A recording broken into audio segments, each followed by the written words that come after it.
ይኸውላችሁ አራዳና ሲኖራችሁ ማለት ነው ምንም ነገር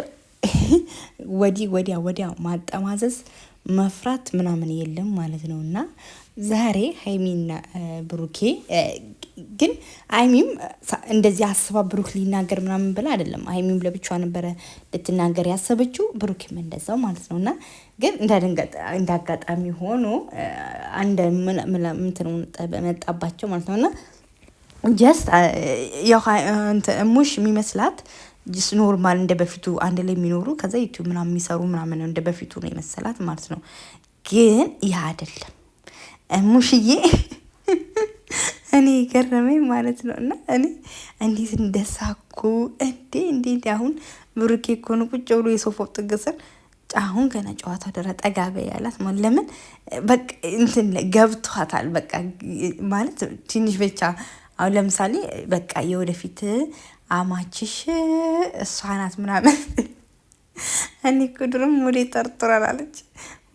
ወዴ ጠርጥሯል ሚነግ በቃ ማለት ከዛ ትናንት ማታ ለካ ሀይሚን ስትመክራት ምናምን ነበረ። በቃ ያው የሴቶች ነገር ስለ ቤት አያያዝ ወንድ ልጅ እንዲወዳል የልጅ ያመል እንዲ ነው እያለች ለካ ሙሽዬ ሀይሚን ትዶልትልኝ ነበረ ማለት ነው።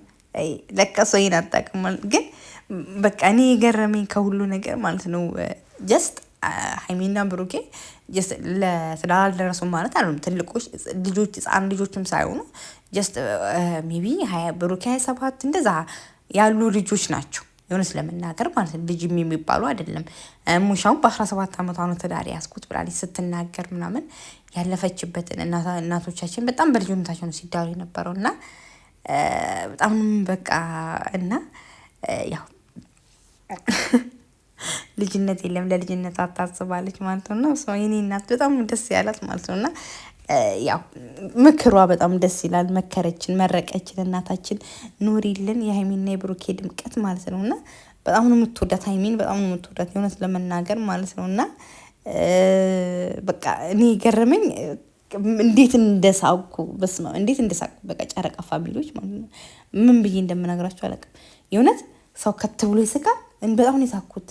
እንዴት እንደሆነ ታውቃለችም። በቃ የሆነ እንትን ይሄ በቃ ስለ እንትን ሲወራ ማለት ነው በቃ ሊድ ውስጥ ነግሮኛል። ከዛ ደግሞ እውነታቸውን እኮ ነው። ግን ማንም ቤት እኮ ነው ይሄ የድሮ እቃ በቃ በክብር ነው የሚቀመጠው።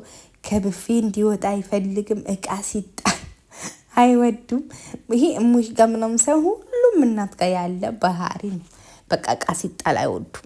በቃ እቃ ያንገበግባቸዋል። በቃ እቃ መጣል አይወዱም ማለት ነው። ለምን እንደሆነ ተፈጥሮ ነው። እና በቃ ሙሽ ይሄን ብፌ ነው መጣልልኝ ስለ እንዴ ከብፌ ምን ጉዳይ ያለ ካለችው አትንካባት ብፌው ማለት ለምን በአሁን የሚሉት የኔ እናት ራሱ እንደዛ ናት። እንደሙሽ ናት። በቃ እቃ ሲጣል በጭራሽ በቃ ለምን ብጥስጥስ አይልም። በቃ እንደዛው ራሱ ይቀመጣል፣ ያገለግላል።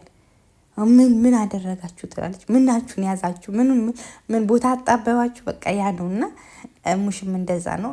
ሀይሚን ብፌ ግዢ ተብላለች። ለምን ብዙ ሰው ትዳር ሲመሰርቱ ብፌ ስለሚገዙ ነው መሰለኝ። ሙሽ በቃ ብፌ ግዢ ያው ስለ ብፌ ምናምን መከረቻት ማለት ነው። እና በቃ ምንም እንደዚህ ነው። በልጅ ወጣትና ሲኖራችሁ ማለት ነው ምንም ማገዶ እንኳን አትፈጁም ማለት ነው። በቃ የሆነ ነገር ጠቅ ይደረግላታል ግብት ወዲያው ማለት ነው። ሙሽ ያራድ ልጅ